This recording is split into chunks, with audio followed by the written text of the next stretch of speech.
Hello, everyone, and welcome to today's podcast. I'm Darren Greenwald, the manager of quality assurance here at M3, and you're listening to the M3 Minutes. This is a show where we talk about M3 and what's going on in the hospitality industry. Today, we have a special guest that needs no introduction himself. This is Alan Reed, our president of M3, and he's checking into the podcast with us today, and he'll be here to share with us a lot about M3. So, Alan, welcome to the show. How are you doing? Doing fantastic. Glad to be here. I'm glad you could join us with your busy schedule. So I already kind of gave away that you're the president of our company. We've mentioned you several times before in podcasts up to this point. So tell us how long you've been here at M3. Well, I've been here at M3 for right at about 20 years, which it's amazing that how fast time flies. It seems like it just was the other day, but other times it seems like it's been a long time. But it's been a cumulative of over 20 years.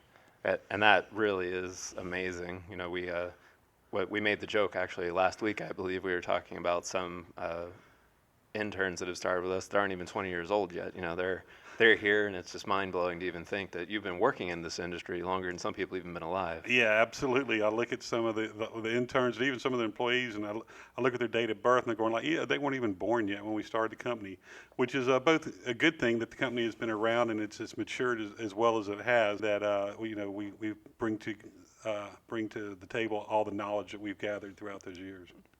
So where'd you go to college?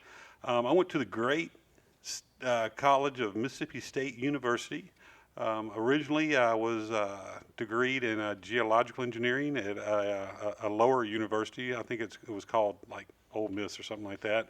But then I got smart and went to Mississippi State University and got a degree in petroleum engineering. So now I'm the president of an accounting software firm. It makes perfect sense, doesn't it? Yeah, obviously that was one of the top career paths when you get that major. So tell us a little bit about that major. What was, career options back then when you got that degree? Well, back then, it's interesting that you ask. When I was in high school, I was trying to figure out what I wanted to be, so I got a copy of the Wall Street Journal, and they had a listing. They were showing top paid jobs graduating, and the very top job was petroleum engineering. And so I said, that's what I want to do. I want to be a petroleum engineer. I want the top paid job. So I went out and found a university that offered that position. Went through 4 years of college, got a degree in petroleum engineering, and the oil market crashed. Nobody could get a job in petroleum engineering. So it rapidly became the worst paying job. And so that's kind of how my career started in the hospitality industry, actually, because I couldn't get a job in my field of engineering. So I sent out over 1,000 resumes and didn't get anything because there was no market. And I finally told myself, it's easier to get a job if you had a job. So I got a job at a hotel as a night auditor, and I've been in the industry ever since. And so back then when you had to send out resumes, was that where, websites were just beginning to come around back then? So was that primarily through mail walk-in? How did that work? There were no websites back then, Darren. It was, I'm not quite as old as the mountains, but younger than some of the trees. Back then it was all mail. You just mailed stuff out and then you waited for people to mail back to you, which is kind of interesting. We'll get into that a little bit later on of how we got the company going. But back then it was all just snail mail. It's amazing how that works, because now we expect everything immediately, right? Instant gratification. So speaking about 20 years in the making, let's start with just the basics. What does M3 stand for? Basically it stands for Third Millennium. And it's funny that you asked that question, because when we first started the company, we had to come up with a name, and so it was the turn of the century back at Y2K at 2000. So we came up with Third Millennium, but then we started writing it down and figuring out, can we enter that in a URL space? And nobody could spell millennium correctly, consistently. So we decided, we'll just shorten it for M3. And then later on, we'll come up with a better name for the company, but it just stuck. And also, the M3, whenever I have an orientation class, that's one of my first questions I ask our new hires. What do y'all think M3 stands for? And nobody ever comes up with Third Millennium, but I get a lot of creative answers to that one. Do you have any you could provide us? Well, I mean, a lot of people, they think, John McKibben III or something like that, Oh, okay. the reverse of 3M, but it stands for the Third Millennium. Gotcha. So was it always M3 or what, or did we have it 3M at one point briefly? Because I know there's other companies that are called 3M, like Tape Industries and Dental Implants.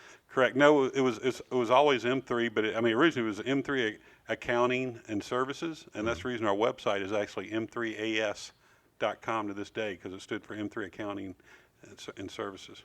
Oh, well, that explains that. Yeah. Perfect. So how did the company come to be? At the time, the current accounting systems were not satisfying the needs of hoteliers. So we developed one that was unique to the hospitality industry. John McKibben has always been an inventor and a leading edge person for the company, and he had his software that he used that just wasn't quite getting it. It just, whenever you wanted something changed, you'd have to go to the vendor and explain to them different hotel terminology. You had to explain to them what RevPAR was, what occupancy, how it was you calculated it. And so we spent most of our times when we wanted to change to the software explaining to the vendor exactly what it was and why. So John just decided we needed to create a software for his company, which was McKibben Hotel Group at the time. We set out to develop that, and we decided it was so good that we were going to market it out to other people, and that's pretty basically how we got started. So really all of M3 was kind of John McKibben's brainchild. It was his idea to fill a need in the market. It was his idea, absolutely. He started the company with a dream and a vision, and we've carried it through for him. Oh, that's great. So how did the company actually get started? Good question. The company had been doing accounting software for decades, all the way back into the 80s. And we knew that Y2K was coming up. I mean, so, we talked earlier about, some of the people that work for us weren't even born when we first started the company. But Y2K, that was back when, everybody was on DOS systems. There wasn't, Windows wasn't really out that much.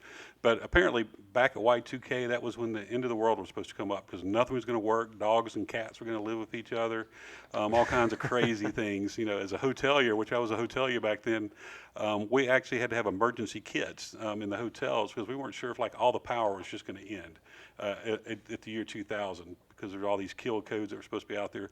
But anyway, we had this existing accounting software we'd been using, and we knew that it was not going to work in the new Windows environment. So we rewrote the software to work in a Windows environment. And we got actually about halfway through writing the software, and one of the developers came up to John and said, "Hey, there's this new thing coming out. It's called the Internet, and we think we should distribute our software that way instead of installing software at each hotel and then pushing this back up to us." So John stopped and actually rewrote the software from scratch, even though we were halfway through, and redesigned it to work on the internet. And that's pretty much how we got started. Yeah, and that's saying a lot, having that vision back when all that was first coming out. You kind of already mentioned that websites didn't exist 20 years ago. So when you're trying to get M3 off the ground, kind of explain to us how the selling routine went when you're trying to sell it to somebody 20 years ago. Yeah, 20 years ago, the hardest thing I had to do was convince people that the internet wasn't just a passing fad. We take it for granted. We pick up our phone, we get on the internet, we go to a computer, we go to the internet. I had one of my kids ask me the other day, they said, "Dad, how'd y'all look up things, or how'd y'all find things before the internet existed?" And my wife and I kind of looked at him and kind of laughed. We said, "We went to the library." So the internet, when we first came out, it was this new, cool, interesting thing, but it wasn't anything people were sure was going to work. So like I said, one of my hardest things I had to do was convince people that the internet wasn't just a passing fad, and that it was here to stay. And the other thing was to get people to accept that their data was not going to be on site, on premises. Nowadays, you get iCloud storage, you get, Azure or, AWS, Amazon Web Services, and you just know your data's up there and it's safe and secure. Back when we first started, when I would go to somebody's office and say, "Hey, all your financial data, we're going to keep it in a little private personal cloud ourselves," they would look at me like I was some alien. And I had to explain to them it's actually safer doing it that way than keeping it on premises. So those were the two things we had to do. A, explain to people the internet was here to stay, and B, that your data was safer with us than it was with you. Well, and also, everybody's probably used to, LAN, cable, modems, DSLs. So what internet was M3 actually running on back then? Internet was, or M3 was originally designed to work on a 56K baud modem. And so that's probably Greek to some people, but back in the beginning, everything was dial-up, so you'd have to dial out and you connect and you'd hear that, that line screech. But, and so the graphics and everything were designed to work on what's called 56K, which, now we talk about where 3 megs is slow. That's 56,000 baud rate, not 1 meg, 2 meg, or, at my home I get 130 meg. It was 56,000 baud rate. Yeah, and that's, even just hard to fathom. So why did you decide to set up the M3 camp in Georgia? Well, M3 was born in McKibben Hotel Group. So, as I mentioned earlier, John was the visionary for the company, and he had his company based out of Gainesville, Georgia. His father and his grandfather, they all were in the hoteliers. So M3 isn't just a Johnny-come-lately company. We're, we brag we're a hotel software company designed for hotels by hoteliers, and I mean that's at our roots. It's in our DNA. So not only was I in the hotel business, but John was in the hotel business. His dad was in the hotel business, and his dad's dad was in the hotel business, and they started here in Gainesville. So we obviously started up here with our home company, and then we broke off to become a separate company. So that's pretty much how we got started in Gainesville, Georgia. It was just the evolution of the company through being a family-owned company. Now, with actually starting off in Gainesville, where were we actually housed? What was the company? Like you hear about garage startup companies. How did that work? We were a garage startup company as well. We actually started up. It was originally John McKibben's father's garage. The corporate office was built over his garage originally. It had been converted into an office space, but it was originally where he kept his, he used to do restored cars, antique cars, and he kept in the garage. So the company actually started in a garage in the bottom, and then it was kind of cool because as we grew up as a company, we got to move out of the garage. And we moved into like real space, and then we moved into office space. But we started, in downtown. It used to be the old Holiday Inn, Gainesville downtown, and it was their corporate office, and we started in their garage. And it seems like that's where most great companies start from. They're starting out in really humble beginnings to kind of launch off from there. So there was an event when I first started here at M3 about 7 years ago that we used to go to in Gainesville. Had something to do with, vintage cars, but then also like a lot of bacon. It was like bacon and lettuce. What was that about? Yeah, John's dad used to do this annual, and him and a couple other guys. It was a BLT, and they would show off all their vintage cars, and and all the who's who in Gainesville and the area would come in, and they would do this big BLT cook-off, and then you could just see this just plethora of cars. I mean, you could see Rolls Royces, you'd see Mustangs, you'd see Corvettes, you would see 1930 cars. Just one great big car show, and it was just an opportunity for people to show off their cars. And so John's father's love has always been restoration and improvement of products. I think I only got to go to it twice, but my favorite car was the one that was built to drive straight into the water, like an AquaCat or something like that, where the gas or the exhaust pipe is coming out the top of the trunk instead of like underneath. Yeah, I was talking to John's mother one time. We had a GM conference here in Gainesville when I was the general manager for McKibben Hotel Group, and John's mother told me one of their favorite things to do was her and John's dad. They would be out at the country club, and they had a boat ramp, putting boats in, and they would sit there like they were in this big argument, and John's dad would just huff off and get in the car and say, "Well, I'm just going to drive the car in the lake. I'm so mad." And he'd just drive the car in the lake and then just drive off, with the boat, because it would instantly convert to a motorboat. And they just, good sense of humor, good hospitality-related family. And probably everybody watching that car go into the water started running for it, thinking that it was about to go straight under it. Exactly. That's the way his mom described it. So, give us a timeline of some of M3's milestones that we've done so far and how it's grown from 20 years ago. I mean, when we first started 20 years ago, there was really only 5-6 employees, and we just had 3 management companies. It was, at the time, it was McKibben Brothers, it was MMI, and it was a company called Day Hospitality. And combined, we may have had 60 hotels. And my big task each month was just to make sure I could cover payroll with that small number of hotels. And then, we just went around. We had a salesman named Rick Frommer. Him and I would go out.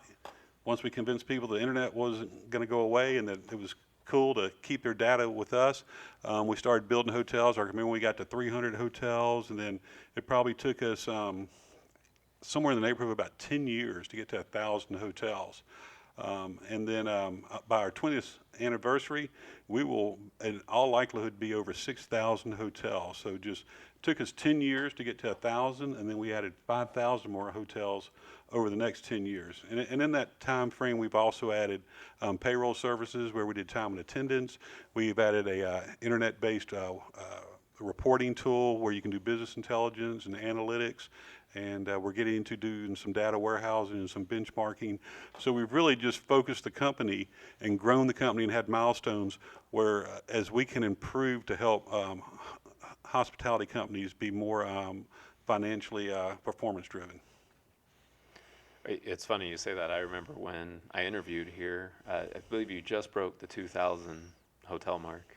And, kind of like you were speaking about, almost like an exponential growth. I mean, we broke 5,000 last year and, on track this year as well. And I think I was maybe one of the, 30th employees, like in that range. And we're, pushing 200, it seems like. And it's just amazing to see this company grow from, I wasn't part of the garage phase, but I was in that homey building before we got into a real You were in office that homey building.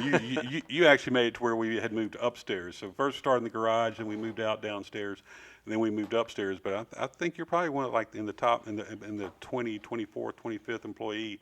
So we've seen quite a bit of growth from you and from where you've been. And it's just amazing how, as we've grown the hotel, and it's a business model we've made out, it's very scalable. So as we get more business, we just hire more people. And it's just causes us for continuous improvement and growth. I was telling somebody the other day, I was talking to them, in the history of the company, we've never had a month that didn't outperform the previous month. One of the two. And that's saying a lot too, because America's gone through some financial crises in the last 20 years, and being able to say that even through those downturns really says something about the integrity and foundation that this company is built on. So, you mentioned a lot about the products that were out there, a little bit about Accounting Core, time management, but what other services do we provide in the accounting arena? Well, in the accounting arena, we added a product called document imaging. So when you're in there and you're in your accounting and you're doing research, it used to be, you'd see an invoice or you'd see something on your financial statement and you question it. You'd have to get up and go to a filing cabinet and go see, okay, what was this? So we added that, and it's been years and years ago, and we did that, and it made it a lot more efficient. But we've also added some other lines of services, and specific M3 professional services. So it was not too long ago, I think it was probably back in 2014, we had a local hospitality company said, y'all do accounting software really well. We do hoteliering very well. He says, would it be possible that y'all could do our full accounting for us? And I was like, I've always thought about that. And I said, let me see what I can do. So we got together and we went out and we hired a bunch of accountants and started up an accounting department. We called it M3 Professional Services. And we started doing full service accounting for hotels. Let the hoteliers run their hotels. Hoteliers are really good at running their hotels. And it turns out we're really good at doing accounting. I mean, that has been one of our fastest growing departments that we have. Probably as a department, probably employs more people than any other department in the company. And it's been very successful for us. And for those of you, if this is your first podcast that you're listening to, we actually interviewed Carolyn Hollum, who's our Vice President of Professional Services, in an earlier episode. So I'd highly recommend you going back and listening to that one if you are interested in what we have to offer there as well. So Alan, that's a great start to all these questions, but I still got plenty more to go. So next question I have for you is, how is M3 innovating the hospitality industry? Where did we start and what are we doing now? We like to brag that, M3 makes hospitality companies successful through technology that drives financial performance. So we're always leveraging technology that's specific to the hospitality industry. Knowledge is the key to all great decisions. And through technology that's specific to the hotel industry, we enable hoteliers with the knowledge they need to drive their financial performance. So you have to know where you are to know where you're going.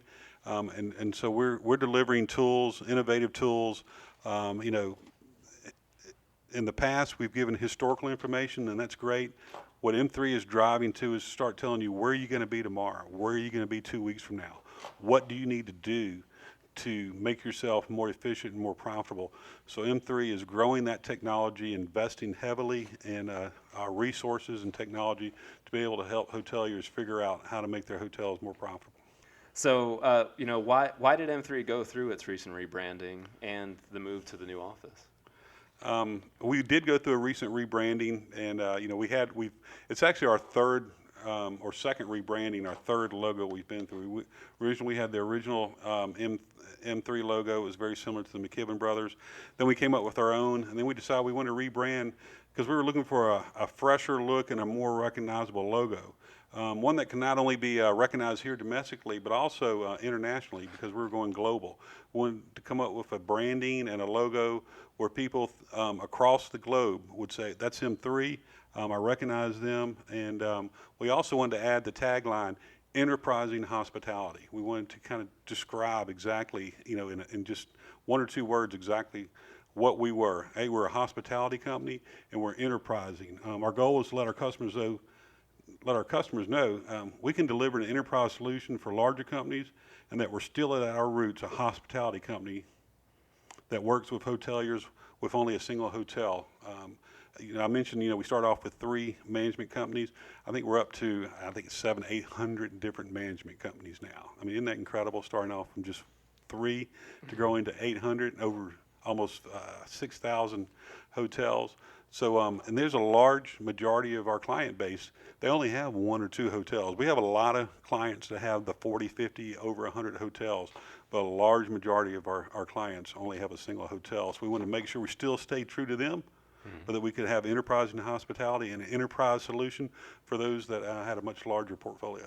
You know, and part of that goes back to John's vision of being prepared as a software as a service way back when it, you know, cloud computing didn't even exist back then. We say it every day now, but, you know, cloud computing was literally kind of M3. You know, it didn't even exist. But I definitely remember, you know, it goes back to flexibility as well. The application can handle one property or hundreds. You know, it's able to take care of them all.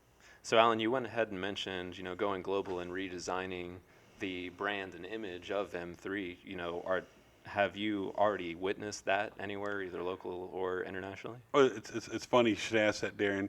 You know, one of the reasons that we did a fresher brand was, you know, so it could be more recognizable, and it was really caught me off guard. I take my family to Disney once a year. We try to go as often as possible. And I don't think we'd had this new logo out for more than just a couple of months. And I was at Disney walking around. I had one of my M3 shirts on. People always tell me, you know, I'm always pushing the brand. But I'm just walking. I'm in Epcot Center, and I'm walking, and somebody out of the blue, out of the back, goes, M3, go global or go home. And I mean, I didn't have a clue who they were, but they recognized that. So I mean, we succeeded in achieving our goal, is, you know, making it more recognizable. Somebody knew that, you know, our tagline was that we were going global and we were enterprise and hospitality, and they just, I don't know if they knew who I was. I definitely didn't know who they were, but they shouted at that, and it really made me feel good that we had accomplished what we had set out to do. Oh, I bet that's really exciting. And I'm assuming that's why you wear the M3 logo everywhere you go. I'm proud of it too. That's awesome. So what are you speaking of being proud, you know, what are you most proud of when it comes to M3? You know, the thing I'm most proud of here at M3, first and foremost, is our employees, and you know, that comes from early on in my career. I had an employer tell me, you know, we were talking about jobs, and there was a possibility that I wouldn't be working for, at the time, McKibben Brothers, and he said, you know, Alan, he goes, in today's world, you know, it's just not feasible for an employee to have just one job in their career. You know, employees are going to have multiple jobs, and I said, you know what? If I ever start, I don't believe that. I mean, first, I just don't believe that. You know, if you can create an environment and a company where employees enjoy being there, then yeah, it is possible for somebody to just have one company career. And so I told myself, if I ever start a company, I'm going to try and make it in the vision that it's the last job that an employee would ever have. If it was their first job, hopefully it'll be their last. If they've had other jobs, they wouldn't be looking for another. Mm-hmm. So I tried to create a company that was focused around the employee. You know, if you take care, you actually have 2 different customers in business. You have what's called an internal customer, which is your employees, and an external customer. And if you take care of your employees, they're going to take care of your customers. So our employees, I'm really proud of what we've been able to do. And I'm also proud of the service we give to our customers. You don't maintain a 98% satisfaction rate and a 99% retention rate unless you're doing something well. And that's not anything that I can claim. That means that our employees have shown a dedication, a loyalty, and a commitment to work that our customers see and they've responded to. And then likewise, they've stayed with us. And, staying right with that same vein, this new building is top of the art. Every time we bring in new customers or even potential interns, employees, interview, whoever it is, every single person leaves this place going like, wow, this is such a cool place. We work hard and play hard, which that gives us those percentages. But, as a selfless plug for M3, we have ways to keep the employees entertained. We have employee resource groups, which, we've had a couple of HR people on this podcast explaining about that a little bit. We've had a shuffleboard tournament just recently. We have a pool table, virtual reality. So the tech is there because it encourages people to come into an environment that's not only fun in a building, but also the family mentality that you've mentioned about taking care of the employees. And I think it speaks to it. You see it in the company. Companies I've come from before, it's a sweatshop. You're just a number and a statistic, and if you don't hit those numbers, you're out. So I think it speaks to the longevity of this company. Well, I agree with you, Darren. And as I mentioned, John McKibben was a visionary for the company. John was also the visionary for this office. I mean, he told me what he wanted. I didn't necessarily agree with him because I'm a very contemporary type person. But John, he knew what he wanted, and he laid out, how he wanted the building to look, the different amenities that he had. And he told me, he said, Alan, your goal for the next year when we first started this, he goes, your job is to finish this office in the way I want it done. And so I set out to achieve John's goal. I think we did a really good job at it. And I know we do because every now and then I'll look up, and I've told employees this, I said, you know what, bring your family here. So I'll look up and I'll see somebody just walking through the building with their wife, their kids, their mother, their father showing off the building. And when employees think that much of their building, they're bringing their family to come see where they work, and they're that proud of where they work, and then I know we've achieved what we set out to do. Yeah, I mean, I agree. You got to meet Layla, who is my, new daughter, first one ever as a new father. So, I agree. Katie and Layla doesn't know any better. She just sees a lot of bright colors and stuff right now. But, Katie even says the same thing. Like, this is so amazing. So, that we've discussed everything of what we've done the last 20 years. So, if we double that, where do you hope to see M3 20 years from now? I see the company being involved in all things hotel related when it comes to financial performance, forecasting, industry trends. Something John used to bring up a long time ago, and he brings it up a lot now. And I bring up John's name because he's really the visionary of the company. As we say this in our executive meetings, and this is we'll tell each other, one day all hotels will use M3, and we truly believe that. We've got the people, we've got the product, and we've got the knowledge where at the end of the day, all hotels will use M3, and that's not just domestically, but global. We will be M3, and when people think of hotels and they say, well, what do you think about this? I'll say, well, oh no, let's go see what M3 says about it.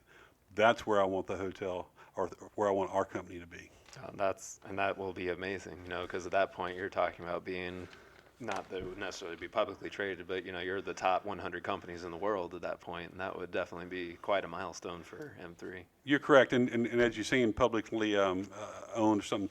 Another thing I'm really proud of is that we're a employee-owned company. I think we had a stockholders meeting back in January. It's in the summer now, but I think we had like 30 people in there. Where and you hit certain milestones in the company, we award you stock in the company. I mean, that's part of my goal is saying this is the last job you ever have. We want to incentivize people to want to stay here. So not only are we family owned, but we're also employee owned. And as the older we get, the more employees we bring in here. And I think that just cultivates the culture here. I couldn't agree more.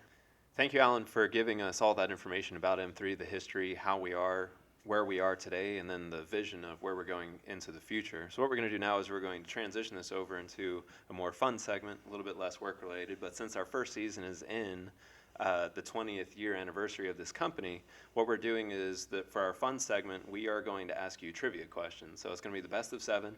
It's not multiple choice, which I'm awful at trivia, and I think out of every one I've done so far, there's only one I would have guessed right. But we'll see how we do. I think the best person got like 3 or 4 right. Everybody else is like 1 or 2, so that's kind of like the range to go in between. But before we begin, we're going to do some warm-up questions. And so the first one is, what were you doing 20 years ago?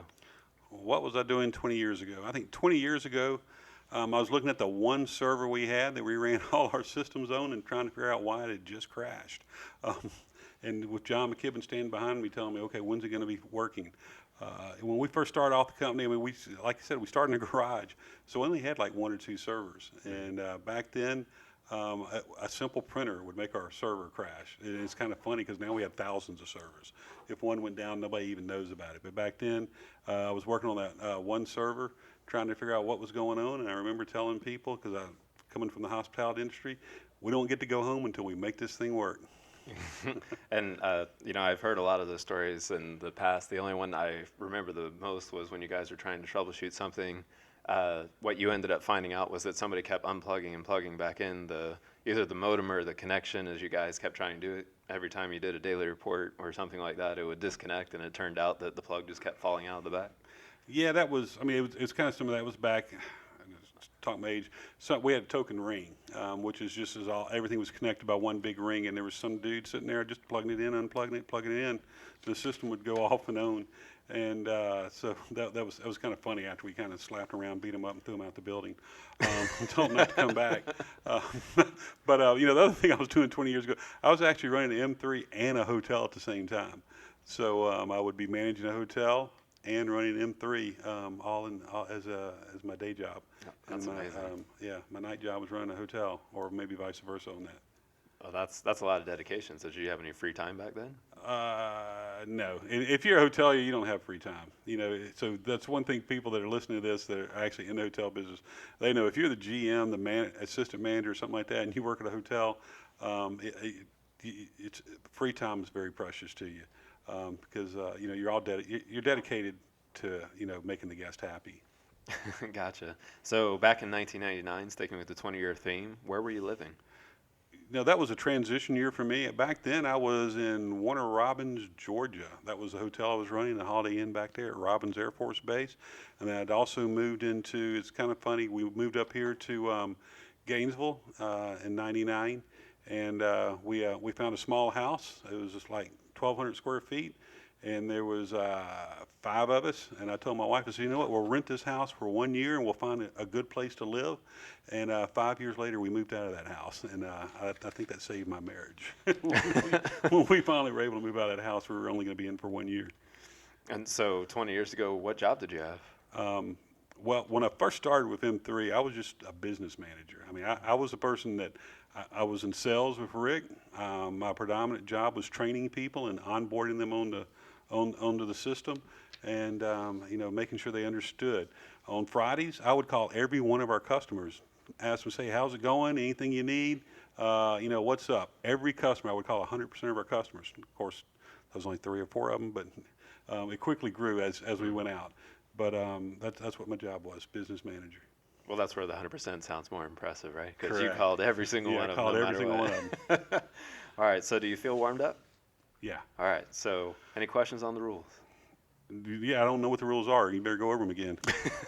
So again, it's going to be 7 questions, best of 7. It's not multiple choice. So because we're in the 20th year anniversary, all these questions are geared towards 1998. And we'll go one by one. You'll get a guess at it, yes or right, or yes or no. And we'll just keep a tally to see how many you do. Again, the best, I believe, was Scott, if I remember correctly, who had about 3 to 4 correct. Everybody else is averaging around 1 or 2. So when we started off this segment, you gave my position. What did you say my position was? Your position? Right now. You're the president of M3. So the president is always right, correct? I will let the I will let the producer of the show add in the sound effects for what's right and wrong, and I'll just nod to you over and over. How's that? Yeah. All right. So question number 1: is what iconic TV show aired its final episode in 1998? 1998. Wow. MASH. Seinfeld. Seinfeld. Yep. Okay. Seinfeld. So, all right. Next one is what book made its way to the U.S. after a huge success in the United Kingdom? And the face that Alan is making right now is very common, very wide-eyed and thinking about back what happened in 1998. I don't know. 10 things I hate about you. It was Harry Potter and the Sorcerer's Stone. Oh, that's pretty cool. Yeah, it's amazing. Some of the questions that we've asked before, like Google was started in 1998. You know, all these big names you hear now. It was a big year for a lot of the internet and cloud. So the next one is question number 3. Which former Saturday Night Live cast member passed away in 1998? John Belushi. Chris Farley. Oh, in 1998. Yeah. All right, so 0 for 3. So you're still 100%, possibly almost correct. So we're doing good. So question number 4. That goes back to that free time I never have. So in 1998, the Queen knighted who?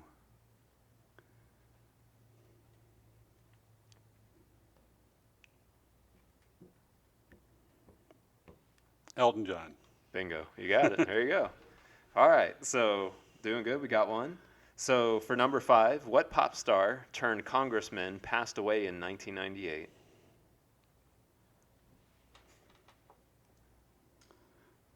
Sonny Bono. You got it. I had to look over my shoulder to make sure you weren't being given secret answers. But yeah, you're 2 in a row, so we're doing good. So 2 out of 5 so far. And so question number 6 is what Disney animated movie was released in 1998?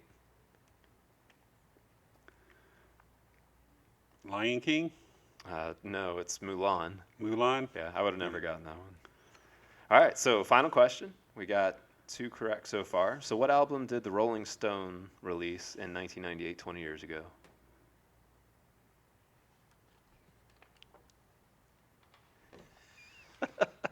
Wow. I wish we had a webcam during these podcasts.